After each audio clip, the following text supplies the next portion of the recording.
You're watching a quality newscast based around LVC student life, produced by students of English 316, Journalism in the Digital Age. I'm Mallory. I'm Natasha. And I'm Isaiah, and this is The Dutchmen Lens. This is the Lebanon Valley College Student News, the Dutchmen Lens, with your host Isaiah, co-hosted by Natasha, and also co-hosted by Mallory. The Dutchmen Lens is a production of English 316, journalism in the digital era. Did you know it is estimated that at any point in time, 40 to 50% of American women are trying to lose weight? Recently, counseling services attempted to make this fact well known around campus by hosting a fashion show called Love the Skin You're In on Wednesday, February 6th.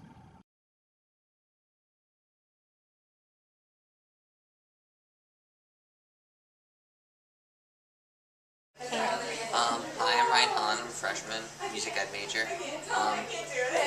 How I got into this was actually Paige wrote me into this, and I said yes because I love standing up for diversity and people being comfortable for who they are. So that's why I really wanted to do this the most. Candy, your turn. Cameron Venable. I'm a junior biology major and Spanish minor, and I first heard about this way back in the fall when Stevie Falk, in charge of counseling services, first thought of it, and her and the whole committee thought of it. And at first I was kind of skeptical. I didn't know if I wanted to be a part of it, but somebody kind of didn't come through and they were out of it, so they called me in. And then I started thinking, I love my body, so why not flaunt it?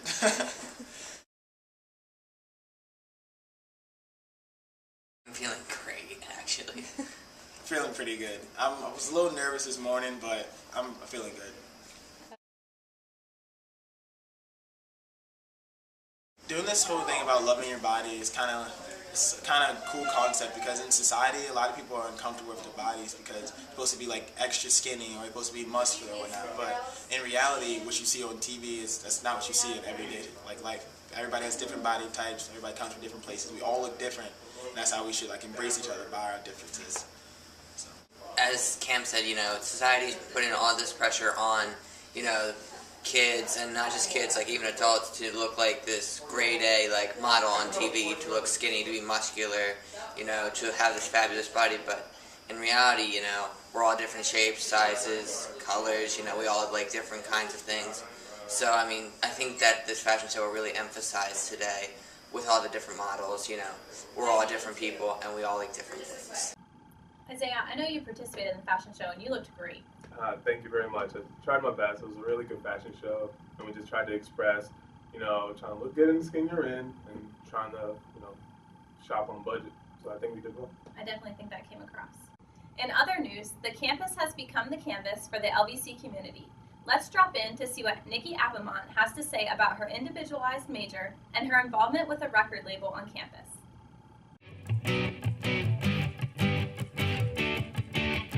My name is Nikki Abamont and I'm an entertainment business major.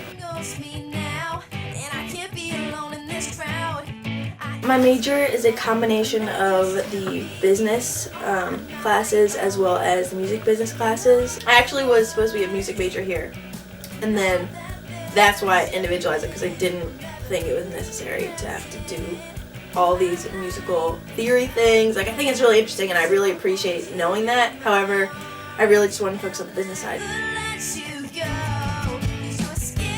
I was in it for 2 years in independent study. Now it's a class. It finally got approved and we all wrote a business plan, and we're currently signing Dr. Eggert. Next year we're planning on signing an artist from campus or maybe off campus, depending on what talent we find. But we're gonna be pretty big, like Capitol Records someday.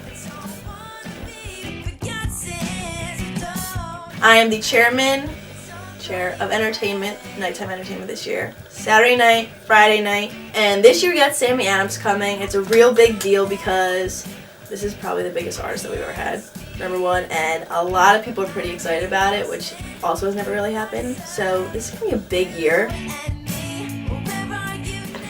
I really enjoy finding new music because a lot of the artists in the industry right now, I feel, are really talented, but then again, they're also made to be like that. They're kind of fake. But I think there's a lot of talented artists out there that deserve to be heard. I played drums since I was 4. Yes, it's hard to believe, but it's the truth. Okay. And then I also play guitar and I sing. Okay, but I also don't sing well. But people say I do, but I don't think I do. I enjoy DJing the UG a lot, but Halloween last year in the Sports Center was awesome. It was so cool. It was on the stage, there was lights, it was pitch black. Kind of just defeated the purpose of the lights, but you couldn't really see anything. There's tons of speakers, and there was like over 400 people there, and it snowed. It was awesome. Played Thriller. Great memory. Really great memory.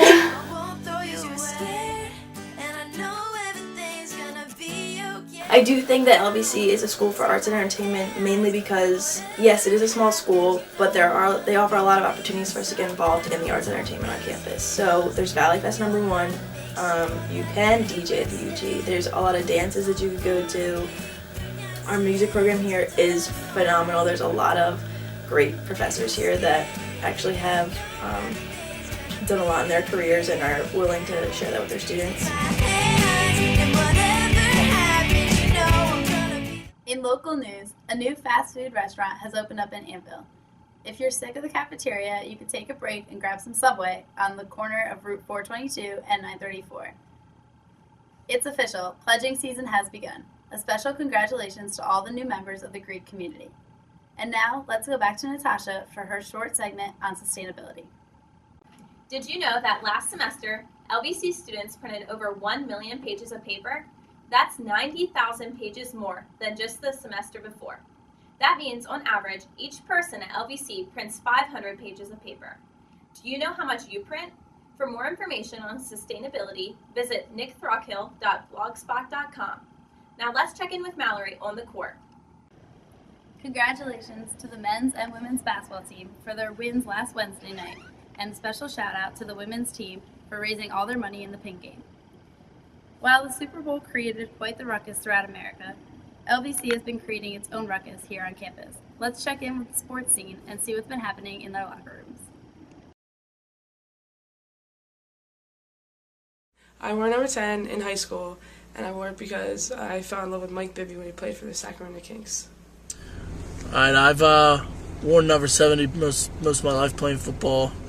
When I first started playing football, that's the number that they gave me, and I kept it throughout middle school, and then when it came high school, it's the number I chose, and in college that's what I also wore because I guess the reason why I like 70 is it's not a very common number and defines who I am.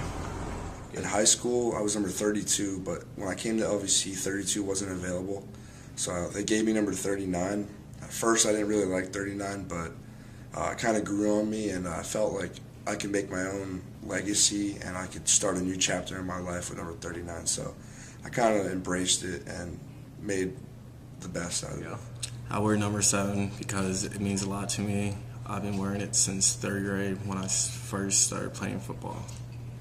I wore number 11 and still wear number 11 because when I was younger, my brother always wore it, and I didn't really play lacrosse. I didn't really knew what it was until he started playing. And he was always an inspiration to me, so I always kept that number through my whole life. I wear the number 12 because a friend of mine, a teammate, wore it and she passed away. And it's just a reminder that I play for a lot more than myself and that I'm privileged to play. In other events, beyond the green, Jocelyn, Kayla, and Daniel of LVC Investigates team went into several students' dorm rooms to ask, "What's in your fridge?"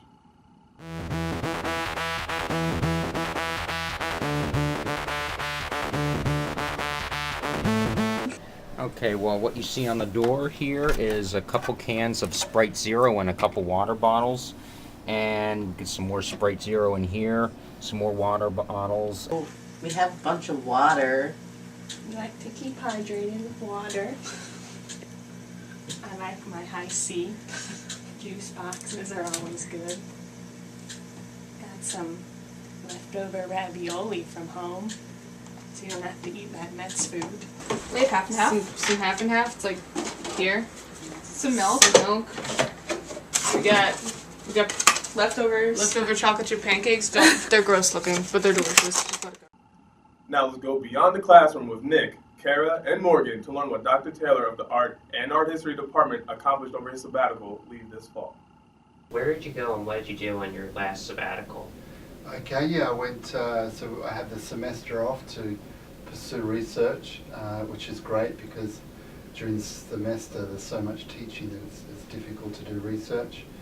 I stayed in the United States, but I did travel around the United States. I went to New York City for a bit, Connecticut, Rhode Island, and essentially I was going there to interview and to talk to artists that I study. My area of expertise is in early digital art, the first artist that ever created works of art using the computer. So I went and interviewed a couple of those artists, and then I went and went to a dealer who deals in these works and collects them, because I'm organising an exhibition of works from these artists, and the Michael Spalter, who owns the collection, I'll use a lot of his works in the exhibition that comes up in the fall. And I wrote a number of articles and worked on a manuscript.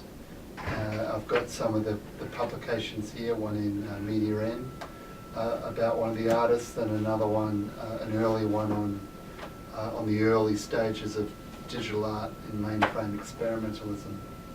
So that's the kind of things I did. I did travel and mostly writing. And then my daughter was born March 30th on my sabbatical, and here she is, beautiful Vivian Rose Taylor. And so she's my proudest production, I suppose, although my wife would say that she produced her. And so there she is. And so a lot done. I got some articles written, did some travel, and my baby daughter was born. We have a lot of really talented professors on this campus, don't we, Isaiah? Yeah, we really do. Now, back to Mallory for another segment. Thank you, Isaiah. In this week's episode of Valley Voices, Ashlyn and Caitlin stop students around campus to ask them pressing and random questions. Let's check it out. So if public safety had a breathalyzer, I don't think I would care personally because I'm 22, but I would feel bad for all the underage kids who, are hammered on the weekends. I think it's a good thing. I think it's kind of ridiculous that they just assume that you're going to be drunk if you're at a house party and there's a bunch of people there who probably are drunk. I think you should have the choice of drinking or not drinking and getting in trouble, so it's probably a good thing. I feel like as they're allowed to confiscate alcohol, they should also be allowed to breathalyze students, but I also feel like they should not take legal action after breathalyzing them. That should be left to the cops, but they are allowed to make their own consequences on campus. Like, they already know that you're drinking, so I mean, they'd just be adding more offense to when they bust you.